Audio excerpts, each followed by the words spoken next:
Мемлекет және қоғам қайраткері Жанайдар Сәдуақасов 1898 жылы Ұлытау облысы Жаңаарқа ауданындағы Түгіскен елді мекенінде дүниеге келген. Ауыл молдасына хаттанып 1912 жылы Ақмоладағы орыс мектебіне түсіп, оны бітірген соң ауылына оралады. 1914 жылы Омбы гимназиясында оқып жүрген кезінде Омбыда қазақ жастары құрған Бірлік атты мәдени ағарту ұйымына 1918 жылы Жас Қазақ, 1919 жылы Қазақ жастарының демократиялық кеңесі ұйымдарының басшыларының бірі болады. 1917 жылы қазанның басында өткізілген қазақ жастарының съезіне қатысады. Осы кезеңде Сәдуақасов халық арасында алаштық идеялардың таралуына үлес қосады. Колчак билігі орнаған шақта астыртын жұмыспен айналысқан. Жазушы, қайраткер Березовский арқылы саяси ұйымдармен байланысып, 1918 жылдың 22 желтоқсанындағы қарулы көтеріліске қатысты.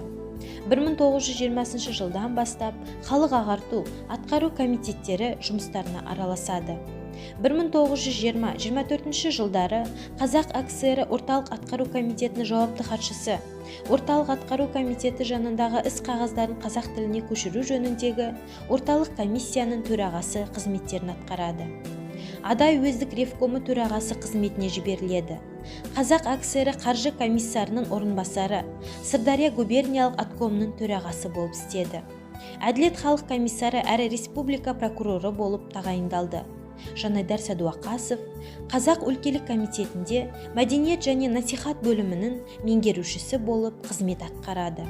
Еңбекші қазақ газетінің редакторы болған.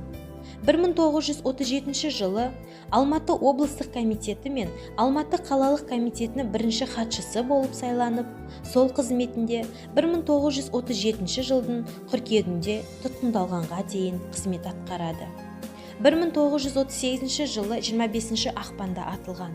Жанайдар Сәдуақасов 1931 жылы Қазақстан партия ұйымы қабылдаған маңызды қаулы қарарларды жинастырып, құжаттар жинағын шығарды. Әр кезде ағымдағы сәтке байланысты мақалалар жазып тұрды.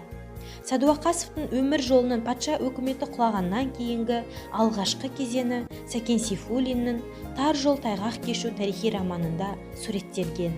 Жанайдар Сәдуақасовтың есімі 1957 жылдың сәуірінде ақталды.